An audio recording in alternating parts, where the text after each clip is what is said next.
Well, welcome to today's cattle chat. We're going to start our webinar right away.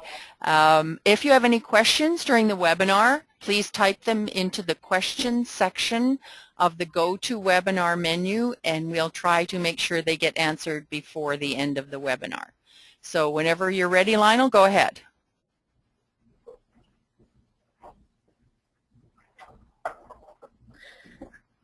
Okay, thank you, Linda. I'd like to welcome everybody to Cattle Chat for this week, and we have two of the Hamiota boys going to be speaking to us today, and right now we're having just a little bit of difficulty getting Alan Preston on the line. So what we're going to do is we're going to have Sean Thompson speak first. Sean is at the University of Manitoba, and Sean is doing a project regarding selecting for relative feed efficiency or net feed efficiency in beef cattle.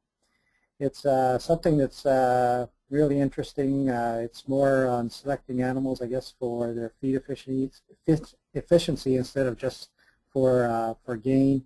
And I guess Sean will be the best to explain his whole project that he's doing there right now and where he's at it. And with that, I guess I'll let Sean take over. Thanks, Lionel. I don't know if I'm the best one to be telling about it, but I'll try to give it a shot today and just give you a heads up on what's going on at U of M and maybe just what's going on at, or what is RFI, I guess, because a lot of producers aren't quite sure, or it's new to them. So I'll just try to open this up. So my title here, I'll get rid of this.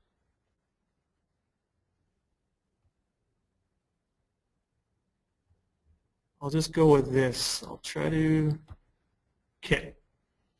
So as you can see, my title is Residual Feed Intake, a True Feed Efficiency Measure. I guess I'll give a bit of a background.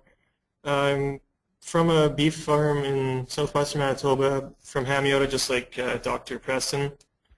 I raise shorthorns, purebred shorthorns, and I'm a master's student right now at the University of Manitoba.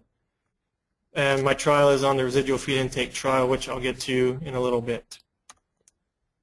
Okay. So just contents, I'll give you a bit of an introduction on residual feed intake, starting off with what it is, how it's defined. I'll compare it to other growth traits that you see in EPDs or performance for bulls and cows, and I'll go to why it's important, and that involves the heritability and whatnot. The second part, I'll get into our trial and previous work that's been done with RFI in Canada, worldwide even. Phase 1 is happening at University of Manitoba, and then I'll kind of just briefly touch on the collaborations, which are pretty impressive for a university such as ours. And then I'll get into some of the results and bring up this maternal and terminal efficiencies and what that is. I'll also talk about the two master's projects we have, the methane and infrared thermography, me being on the infrared thermography, and then currently where we're sitting. RFI can be considered a more accurate measure of feed efficiency than your feed conversion, let's say, and it's becoming more and more accepted by cattlemen every day as a viable selection tool. Certain characteristics of the RFI make it significant in genetic selection, such as being independent of other growth factors, growth traits, and having a moderate heritability. There have been several studies completed evaluating RFI with respect to methane production, heat loss, lifetime productivity, diet composition, just to name a few, and I've listed a few authors and their publications right on the screen there. Currently, right now, I'm part of the trial at U of M looking at feed efficiency in beef bulls and whether diet plays a role in determining that. So RFI, residual feed intake, also known as net feed efficiency, can be defined as the difference between what an animal consumes to what it is expected to consume, given its weight, growth, production, performance. The leftover difference, or residual feed, is what you see as the RFI value. A more efficient animal would therefore eat less than expected, and you'd see a negative RFI value for that animal. The expected intake is based on NRC nutrient requirements for beef cattle, well as performance measured by average daily gain, body weight, and fat deposition, which we see through ultrasound.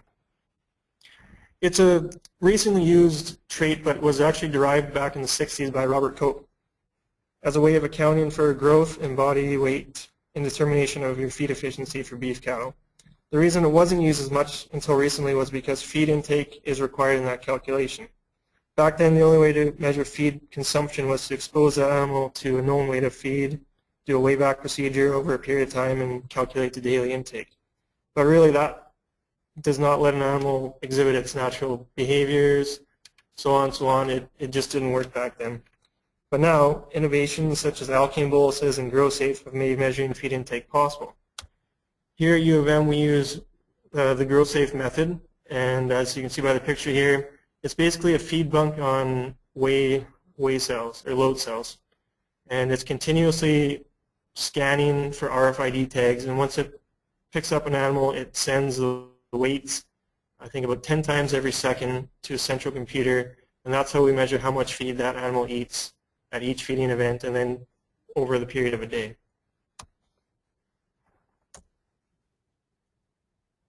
Oh, I'll go back. RFI is independent of average daily gain, your feed conversion, and body weight, which means that selecting for feed-efficient animals will not compromise gain or growth performance. As I said, it's independent, but in fact, it has been proven through studies in Alberta and Australia that selecting for feed-efficient animals can actually improve your other performance traits. Just to list a few, selecting on RFI, on low RFI, can improve feed conversion by 9 to 15%. It can lower methane emissions up to 30%, which is huge. And when you think about it, it's based on feed intake, so it makes sense. You eat more, you produce less methane. The same can be said with manure. You eat more, you produce less manure. And actually, it's been shown to reduce manure output by 15 to 17%, with no adverse effects on carcass quality. I say it's a more accurate measure of feed efficiency than, say, your feed conversion because it accounts for differences in weight, growth, and body composition. Feed conversion tends to favor a smaller animal as it simply looks at your pounds of feed to get 1 pound of gain without considering maintenance costs, let's say. Likewise, your average daily gain, it tends to favor a larger animal which usually possesses more growth potential than a smaller animal. So why is this important? If we know the feed efficiency of a beef cow or bull, how can we benefit from this? And in fact, RFI is moderately heritable. Estimates put its heritability at as high as 0.4 or 40%, which is the same as what you would expect for growth traits such as average daily gain, your weaning weights, your yearling weights.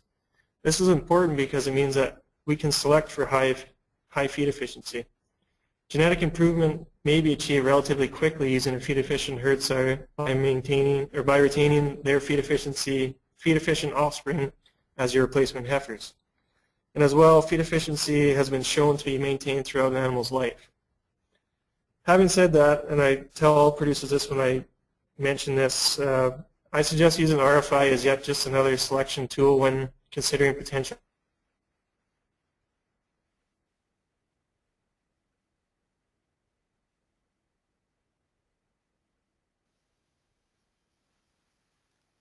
Sean, are you still there?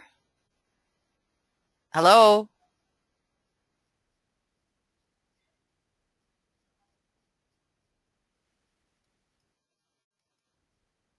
Hello, Sean, are you there?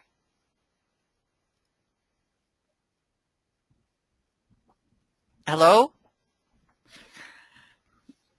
I can't.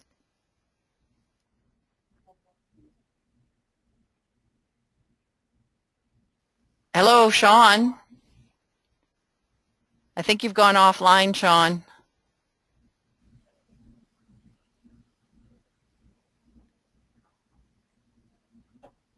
We've lost Sean, I think. Alan, are you there? I'm here now. Okay. We've lost Sean, so I'm going to try, Alan, and until we can get Sean back on. I'm going to try and make you presenter right now. Okay. How do Okay. I call up my presentation? You should see a button, first of all, that says Show My Screen. You just have to click on that. You've been made the presenter, show my screen. Yeah, okay. Yep. Okay, and then just start your presentation. Just go, yeah, start at the beginning or whatever.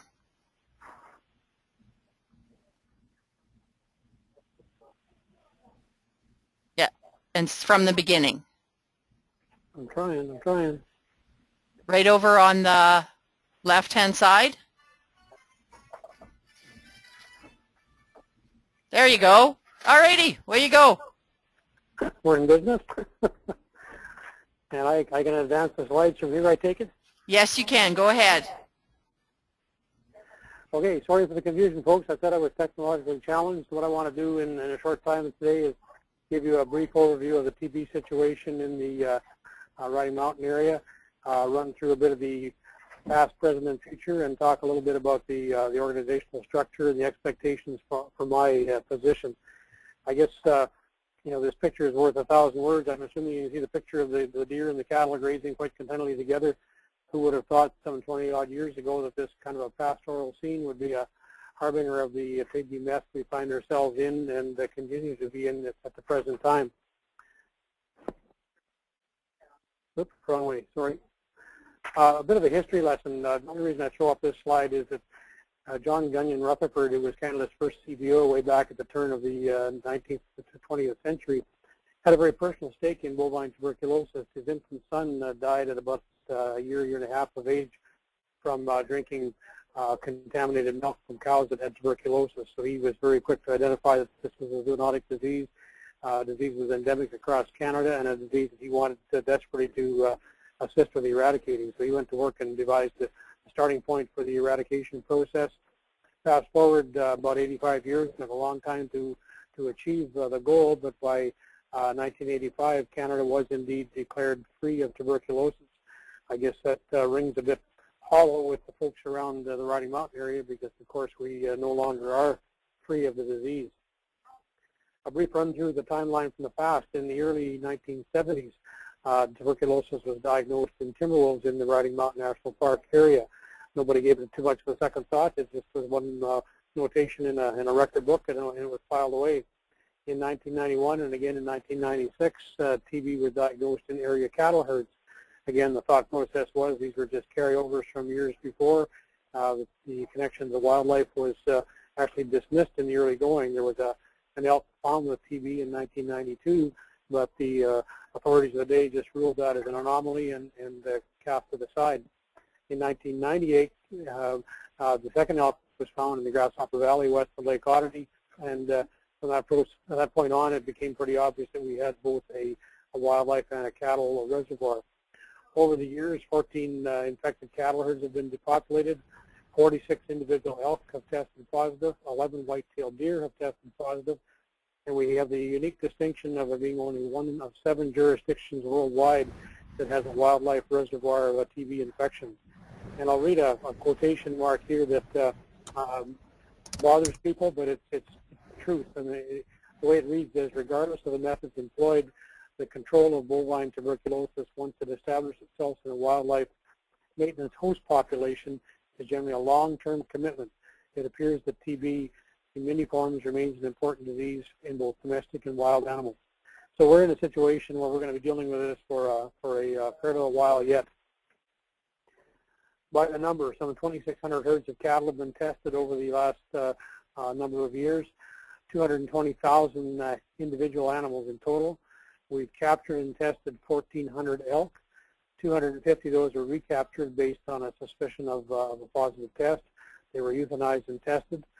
To put it into a degree of context, the last positive cattle herd was diagnosed in 2008, the last positive deer in 2009, the last positive elk in 2011.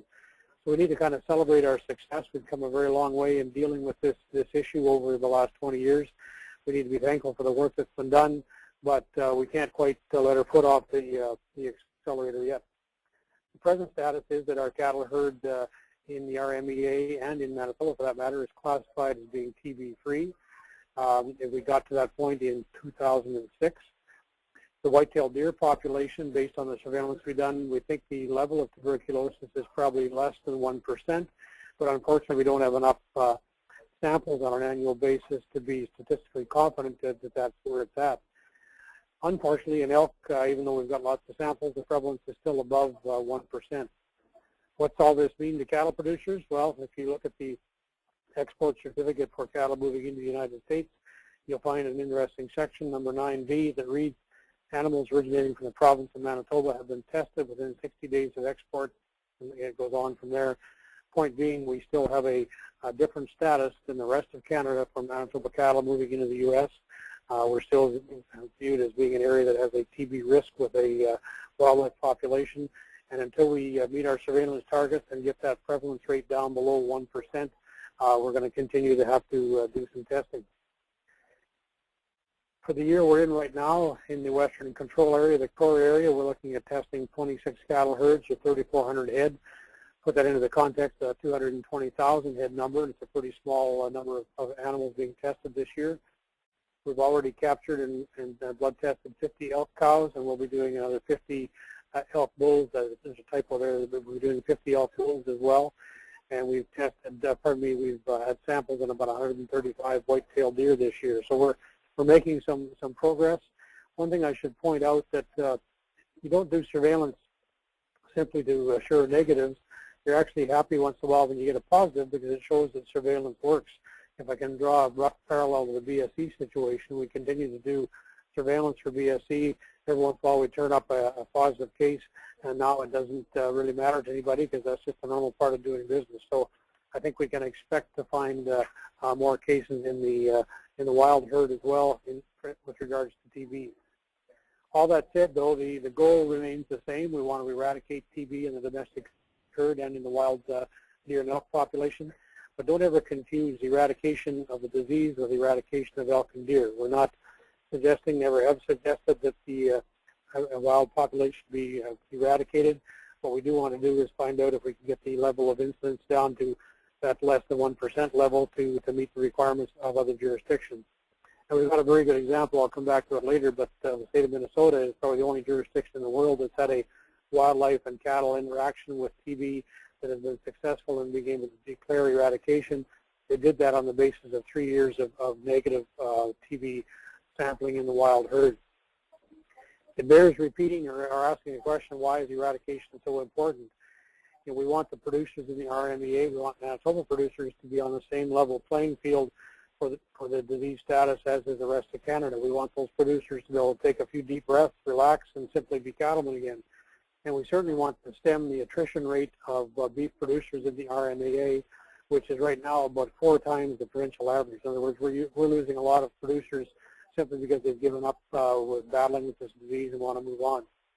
On the wildlife side, we want to be able to assure hunters, outfitters, the public of Manitoba, the First Nations people who rely on elk and deer for sustenance, that they do indeed have a healthy wild herd to take their animals from on a regular basis.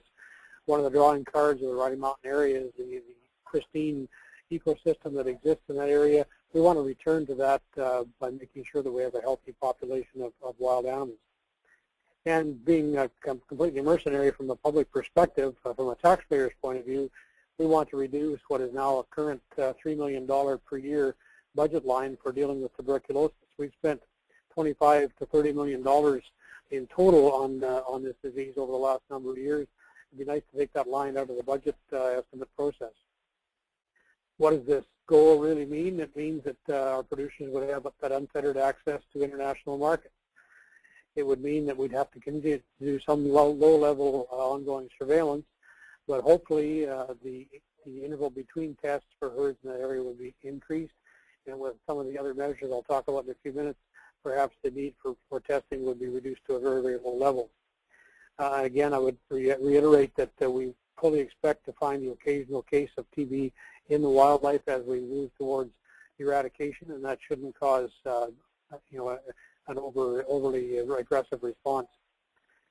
We get asked quite often about other elk herds, and as you'll see from this slide, there are herds in the Interlake. There's the herd in the Spruce Woods, Scarborough area. There's a herd of about anywhere from 75 to 90 animals down near Vida.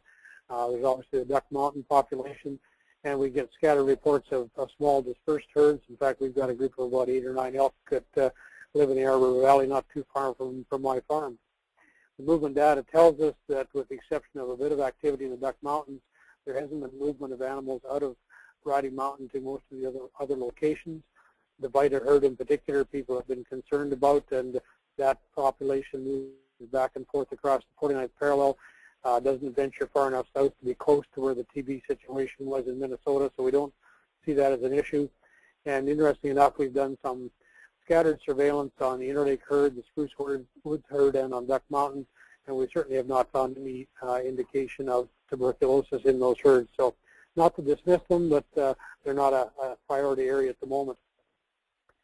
I said I was going to come back to the Minnesota situation again, and I think it's important that we already learned some lessons. We need to learn a few more lessons from them. They're the only jurisdiction that's been able to succeed with eradication based on 3 years of negative wildlife surveillance. They were smart enough to appoint a TB coordinator very early on in the process. They had full cooperation of everybody, including the governor. The governor provided some leadership and provided funding. They took a route of some herd buyouts in the area where the disease was the most pressing, and made fencing for remaining herds, fencing for feed supplies, and feeding areas compulsory. And with doing all these things quite aggressively, they were able to get rid of the disease in a hurry. I've been in pretty regular contact with Bill Hartman, the state veterinarian from Minnesota, and picking his brains as to how we can make more progress here in our situation in Manitoba. And just to square the circle, certainly in the U.S. we're seeing ongoing problems with TB in Michigan, where eradication in the deer herd is almost impossible. Washington and California just announced the recent dairy farm cases in the last month or 6 weeks. New Mexico has an ongoing problem, as does Texas, with Mexican cattle coming into those jurisdictions, being fed through the feedlots and then turning up positive on slaughter. And here in Canada, we've got a brewing situation in BC, and we've got the ongoing situation in Wood Buffalo National Park. Again, I just throw these out for you to let you know we're not alone in this predicament, and we can learn lessons from those other jurisdictions and hopefully see our path forward. I want to spend just a little bit of time talking about the organizational landscape and pointing out why it's sometimes difficult to make progress. We've got 4 departments, 2 agencies, producer organizations, special interest groups, the First Nations group around the park, and there's 7 First Nations communities that are impacted in that area. We've got something called the TB Task Group. We've got a Scientific Advisory Committee. You can read the slide as well as I do. It goes on. And sometimes too many cooks spoil the broth. It's just no small wonder that managing this disease has been a challenge with the diversity of viewpoints, values, industry perspectives, public reaction. And again, I'll repeat, we should congratulate ourselves for the progress we've made. I won't spend much time on this slide other than, again, to emphasize how complicated and how interactive the various groups are. The 4 ministers listed across the top were the ones that gave me the task that I'll describe to you in a few minutes to try and move this agenda forward. And again, it's not easy when you've got this many people involved. Just a quick flyby on the folks that are on the TB Policy Steering Committee. These are the individuals basically that I report to, and they represent the agencies and the government departments that we work with, plus the First Nations group. In the final analysis, this is a group that is driving the bus, that's implementing policy and programs and taking them forward to ministers for decision. Just a graphic of my situation as a coordinator, kind of caught in the middle with all these groups, reporting to them, but also obviously getting a lot of feedback from them. TB Task Group has been in place for a number of years, and again, it involves the agencies and governments involved, plus the beef producers and the Manitoba Wildlife Federation. It's been a challenge for this group to work because each individual at the table is accountable back to the respective agencies and not necessarily taking the initiative to move the collective agenda forward. But it is their responsibility to generate an annual TB management and implementation plan, and it is their responsibility to make sure that that happens on a regular basis. Unfortunately, it hasn't happened on a regular basis since 2008, 2009. Again, a graphic indicating the reporting structure there. One of the most important organizations in this whole mix is the Scientific Review Committee. It's an independent body chaired by an individual, Paul Paquette from Saskatchewan, who's got a wealth of knowledge on wildlife disease issues. What it does is provides the brain power to make the recommendations for what levels of surveillance we need to undertake each year on each population. They will be meeting in March of this year to set the goals for next year. And again, we rely very heavily on them to provide the direction forward. A quick comment on close to the last group that was on that slide a while back. It's called the TB Stakeholder Advisory Committee. This is a group of individuals, essentially boots on the ground in the area that is the core for TB at the moment. They're a committee of the Rocky Mountain Biosphere Reserve. They report to that reserve and on through that to the Rocky Mountain National Park. And it's pretty important to have this local level inputting, the ground truthing, as it were, to make sure that the decision-making process is indeed moving things forward. Just a passing comment on a couple of groups where they're inactive. There was an expert working group developed to bring together some options for how to more aggressively tackle the TB issue. Their information was filed with the senior officials at all 4 levels of government. It was deemed that the cost of implementing some of the recommendations was too high, and for lack of a better way of describing it, their report was just put on the shelf to gather dust. So that brings up the TB coordinator and why this was thought to be necessary. Again, based on Minnesota's experience, the feeling was that we needed somebody who could be independent and yet be aggressive enough to marshal all the folks that are engaged in this TB issue and move them forward with a degree of trepidation and a degree also of some rational enthusiasm. I took on the role not to lose but to win. I really think that we can make progress. We've reaffirmed the commitment of everyone to achieving that goal of eradication. We're working very, very hard on the various levels of government to make sure that there are dollars in place to achieve that objective. And to date, everything is going pretty smoothly. This is just a catch-all of the goals for the coordinator position. And if I had to put not one goal down, it would be communication. It's become very obvious in the last 3 months since I started this task that communication is sadly lacking, that information isn't getting out to all the various players in this game, and certainly a large part of my role is to enhance that communication.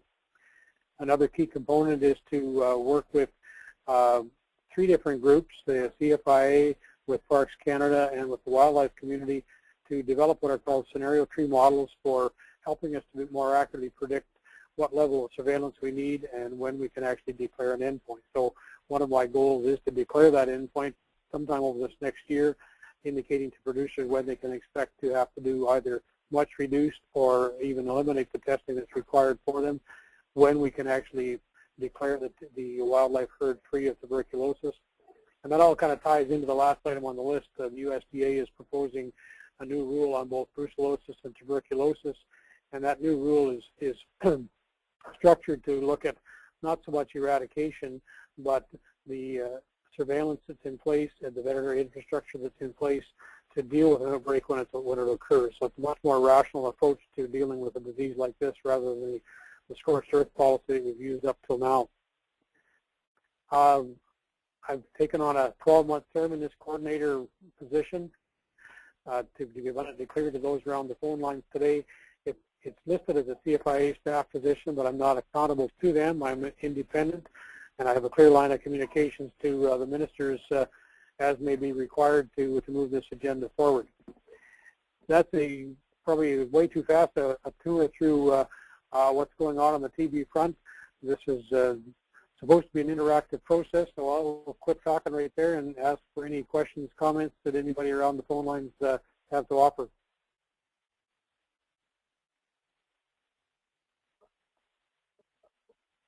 Is anybody out there?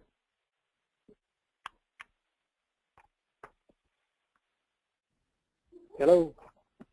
Yeah, Alan, we got you. Just had to get my mine unmuted here. I was hoping I haven't been talking to myself for the last 10 minutes. Yeah, no, it was interesting. One question I had for you is the process of the testing. Maybe if you could you just maybe go through as to what happens at a producer's farm if the test is being done?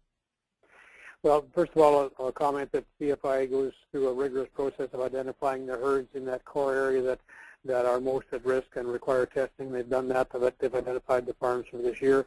As far as the actual testing process, they cooperate very much with the owner with regards to scheduling a time for the test.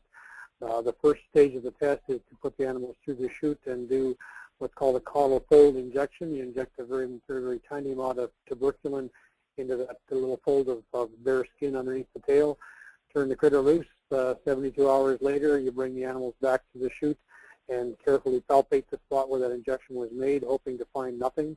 If you find anything that resembles a lump or an issue of concern, then those animals move on to a second level of testing. But the test itself involves 2 trips to the chute with a 72-hour gap in between. Okay. Does that address your question, Lionel? Yeah, no, that's good. And I just kind of wanted to maybe for some people that haven't experienced it so they kind of would understand what's involved in the process as well. If I could offer one more comment there, obviously we do something different with the wildlife population. We pull blood and do a blood test on them. There's some work going on right now with CFIA and Ag Canada to look at doing a similar type of blood test for cattle. It's not finalized yet, but that work is ongoing. You know, it holds a bit of promise, and it would then involve just 1 trip through the chute. But it's not all wine and roses either, because for the tail fold, you don't necessarily need to head gate these animals to actually draw blood. Then animals have to be head gated. So there's pluses and minuses both ways to going to a blood test. Okay, Linda, is there any other questions for Alan? No, Lionel, there's no questions at this time. Okay. Well, thanks a lot, Alan, for updating us on the situation with the TB and where we sit right now, and be interesting to see how things progress over the next year and where we are in about a year's time from now. So thanks again. For sure, we'll be reporting the surveillance results just as soon as we get them in. We should have most of those results compiled, except for the bull elk, by the end of March. So we'll be putting out some communication to the local media as well as to staff to make sure they're aware of how things are moving along. That'd be great. Okay, thanks for the opportunity. My apologies for the technology glitches, but I see Sean's not back on yet. Anyway, we'll leave it over to you folks now. Thanks, Alan. I think we do have Sean back on, and this is the slide where we kind of lost you, Sean, so if you would want to pick up from there, that would be great. All right, sorry about that, guys. The joys of technology. And thanks, Alan. Nice to see all the Hamiota representation today. If I'm right, I guess I left off right where I was talking about why RFI is valuable. And I guess if this is where I left off, RFI is moderately heritable. And estimates put its heritability as high as 0.4 or 40%, which is what you would expect other growth traits such as average daily gain, weaning weight, and yearling weight to exhibit. Now this is important because it means that we can select for high feed efficiency. Genetic improvement may be achieved relatively quickly using a feed-efficient herd sire by retaining feed-efficient offspring as replacement heifers. As well, feed efficiency has been shown to be maintained throughout an animal's life. Having said that, and as I tell all producers that I talk to, I suggest using RFI as yet another selection tool when considering potential breeding stock for your operation. I think it should be used in conjunction with other EPDs or performance stats rather than solely on its own. Current research. There are several feed efficiency trials being conducted worldwide, specifically in Canada, the US, and Australia. The trial I'm involved in is part of a larger effort aimed at improving feed efficiency in beef cattle under forage-based feeding systems. This includes animal trials in Lacombe, Brandon, and here at U of M. We're evaluating all areas of a typical cow-calf operation, the bulls, the heifers, and the cows. These heifers that we've tested are then further being tested as cows in an effort to kind of determine lifetime efficiency and productivity by RFI grouping. So as I said, phase 1 is underway at U of M, taking a look at RFI and bulls fit under different feeding regimes. The objective of our trial is to see if re-ranking occurs for RFI when yearling bulls are fed 2 different diets. This study is running over 2 years as a way of duplicating our experiment. We have 60 Angus bulls purebred on test who are around 11 months now, approaching a year old. They are split between 4 pens, 15 bulls in each pen, and each pen itself is a treatment. There are 2 pens being fed a forage-based ration and 2 pens being fed a grain-based ration. We collect the feeding data and weights on the bulls until we have enough data and days to calculate the RFI value. This typically lasts around 76 days when weighing biweekly. And once we have this RFI value, 2 of the pens have their diets switched, one from grain to forage and the other from forage to grain. The 2 remaining pens maintain their respective diets. And afterwards, a second feeding period begins to gather enough data for a second RFI calculation. I'm just going to show you the diet composition here, just to give you an idea. Our forage diet is just hay and corn silage, and our grain diet has alfalfa silage, and corn grain. What I want to show here is that we've tried to keep the energy concentrations comparable between diets as a way of fairly comparing performance of each pen. I know it's hard with just hay and silage to get the energy is up to where the grain diet was, but we think we did a pretty good job there, and I've just highlighted the energy concentrations. We're taking measurements on these bulls, not just weights and RFI, but we're also collecting methane, which I'll talk a bit later about. We're seeing heat loss in the bulls, which is part of my master's project. And I'll just bring up our collaborations. We're looking at oxidative stress, which is in another department in the university. We're also looking at genetic markers for feed efficiency through DNA, which we're partnered with Livestock Gentech from Alberta. We're collecting rumen fluid to monitor rumen microbe populations, which we're working with U of A on that. And we're doing a project with Texas A&M where we're sending them fecal samples, and they're trying to develop a method to monitor or guess feed intake based on just a simple fecal sample, which is a pretty promising results. And that goes along with our biweekly weigh days and carcass characteristics, which we measured through ultrasound. With this trial, we have 2 master's projects, as I said, one of which is looking at the methane production and whether or not that can be related to residual feed intake. It's known that animals which eat more produce more methane. So we're trying to see if there are any relationships between feed efficiency and methane output. As this picture illustrates here, we're using the SF6 tracer method to estimate methane output. The hole you see here is connected to a vacuumed out canister and collects the animal's breath for a 24-hour period. Beforehand, we insert a permeation tube into the rumen that releases sulfur hexafluoride at a known rate, and the presence of this gas is what we're looking for to estimate methane output. Analysis from this data from year 1 is just wrapping up. The master's student on this is Tanya Ulenboom. We're also capturing images with an infrared camera to determine radiant heat loss from the eye and cheek regions of the bull. And this is what I'm doing for my master's project. My hope is to find a relationship between heat loss and feed efficiency, with the theory being that energy from feed is used for maintenance, growth, and fat deposition, while anything extra is expelled via waste or heat production. So thus, a more efficient bull would lose less heat and vice versa. I'm measuring the bulls with a handheld and stationary water bowl camera with the hopes of applying this to a commercial operation if successful. The picture on the screen there is just what I get every time I take a handheld picture, and every time they ran through the chute, I collect a couple images on every bull. Here's just a slide showing me in work taking handheld pictures, and the second picture is 2 water bowls monitored by our stationary camera. I'll just get into some of the results. There was large differences in intake among the bulls, sometimes between bulls even of similar size. Our biggest eater last year ate just shy of 60 pounds of TMR a day towards the end of the trial. He weighed 1,170 pounds, which was the average weight for the bulls on trial. This is substantial when you compare that to the smallest eater from our trial, who only ate 31 pounds per day of TMR.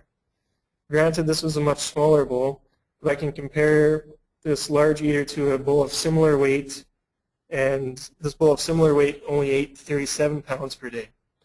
So our largest eater consumed 62% more than a bull of similar weight and performance, and almost 100% more than the bull who consumed the least on average. This itself is very interesting when you think about how much RFI depends on feed intake. We also found that RFI re-ranking occurred with bulls that switched diets mid-trial.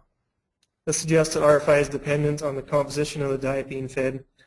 However, we also saw re-ranking happening in 2 of the pens where diet was held constant throughout the feeding period.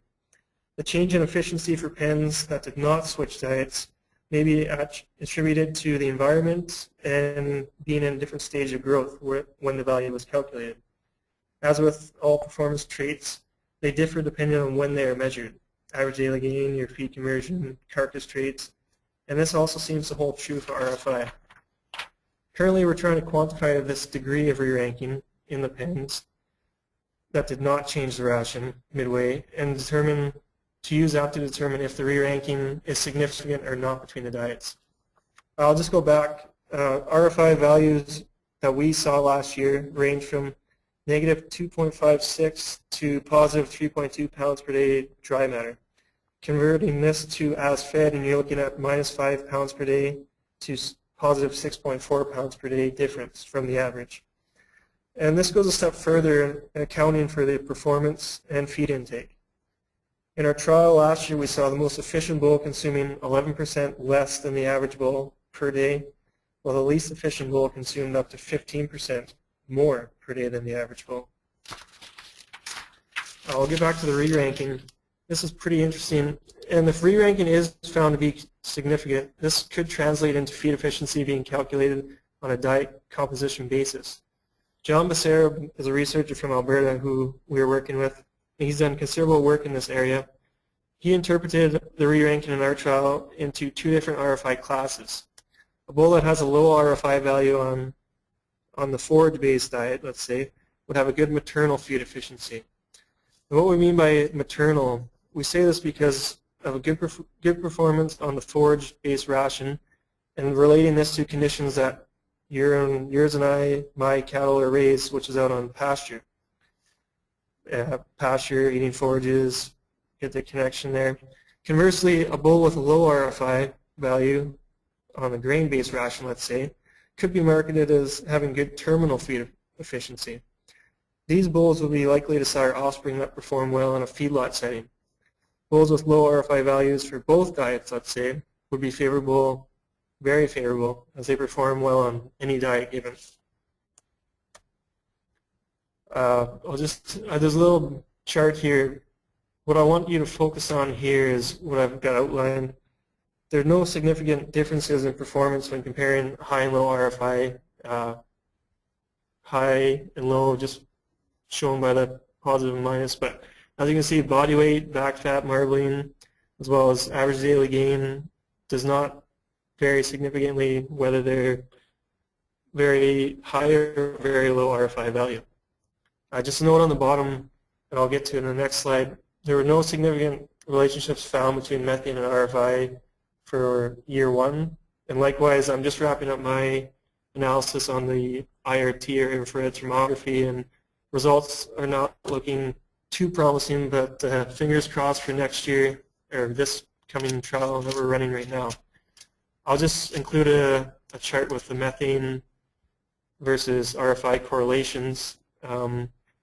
Nothing really to see here, just that correlations are not significant other than 1 or 2 categories for beginning or end of trial when the methane was measured.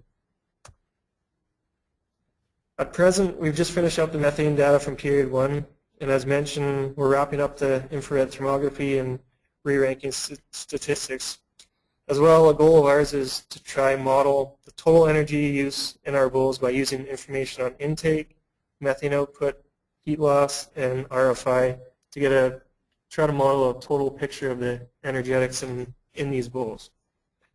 Currently, we're just about halfway through year 2.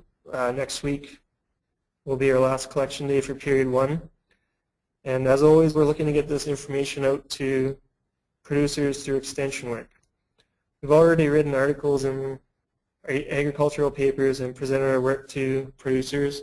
Last year we presented at pasture tours and for government officials, as well as I presented in front of the board of directors at the Douglas Bull Test Station at their annual general meeting. Tanya and myself are also planning on attending the Canadian Association of Animal Science AGM this summer to present our findings here. And with that, I'll just leave you a picture of what our facilities look like, and any questions can be directed towards me. Thank you. Okay, Sean, I do have a question, and they're wondering, are you seeing similar results in other breeds? As far as breed goes, we chose purebred Angus just to be sure that we would get enough bulls consigned, and with Angus being the most common in Manitoba, that's why we picked that. Other research trials across Canada and even in Australia, they tend to use Angus or crossbred. So in terms of us seeing differences between breeds, we haven't seen that. It's thought that, well, when you figure out the RFI calculation, you're comparing it against those in that contemporary group. So those are all relative to those, in our case, 60 bulls, and whatever other trials are being run toward, it's compared with those bulls on trial. So it's a comparison to use against those other bulls, and just I guess between breeds, I don't really know that. It's thought that some breeds may be more efficient than others, but unless you compare them in the same trial, you're probably not going to see that. Okay, Sean, is there any plans to look at that, or even just the crossbreeding, or is it just going to go with what you're doing now? Well, being a shorthorn guy, I was kind of reluctant to use Angus bulls, but there are plans in the future to use other breeds in this, as long as we can get the numbers up.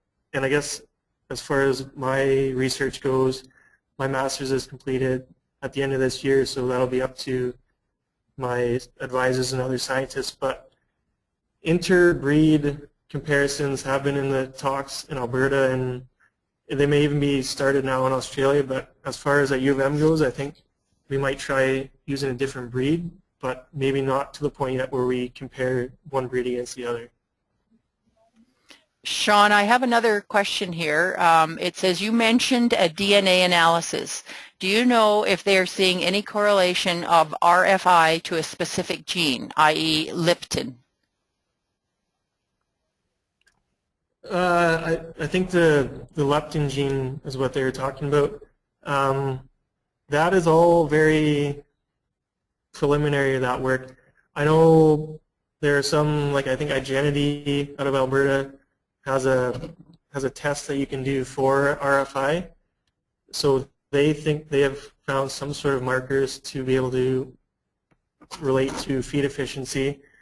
But in my opinion, the work has not been done yet to be able to, like, just the numbers and samples have not been enough yet to be able to come up with a test to find RFI. In terms of our project, no, it's still too early yet. We're kind of, as a project as a whole, with the cows, the heifers, and the bulls, sending all this information into livestock gen tech, and that's where they'll try to find these SNPs or tracers to relate to RFI. But only being a year into this, it's still too early to tell what their results have come up with. Okay, then now they've asked, have you collected any DNA samples?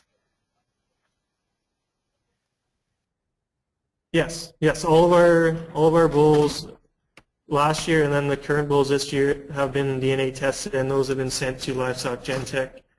And we, like I said, it's still too early, but they are analyzing this and relating it to the RFI values.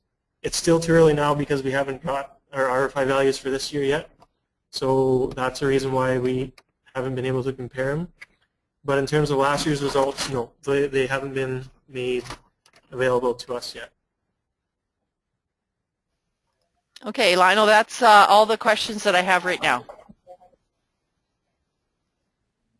Okay, well, thanks, Sean. That was informative, and I think there's a few people that will be definitely interested in some of the results that you'll be having, you know, towards the end of your project and as this project continues on, because I'm sure there's a fair bit of interest in it, and hopefully somebody picks up after you're done and keeps working with it. With that, I guess we have, come to the end of the webinar for today, and we'll see everybody the third Wednesday of next month. Thanks.